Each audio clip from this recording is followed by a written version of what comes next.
قصتنا مع حب كرة القدم بدأت من زمان. تشجيع العنابي يجري في دمنا كلنا.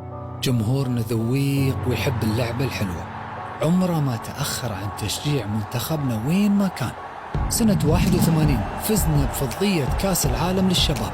في 92 حققنا أول كاس خليج. في 2004 فزنا فيها للمرة الثانية. وفي 2006 فرحتنا كانت كبيرة بذهبية الألعاب الآسيوية. في 2014 فزنا بكاس الخليج لثالث مرة في مشوارنا.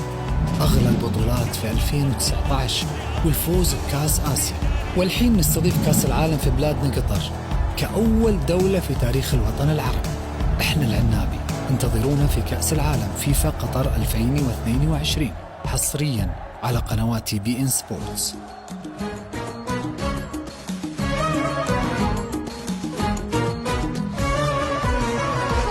أنا من قطر يكفيني هواها، يشفي علتي شربي لماها.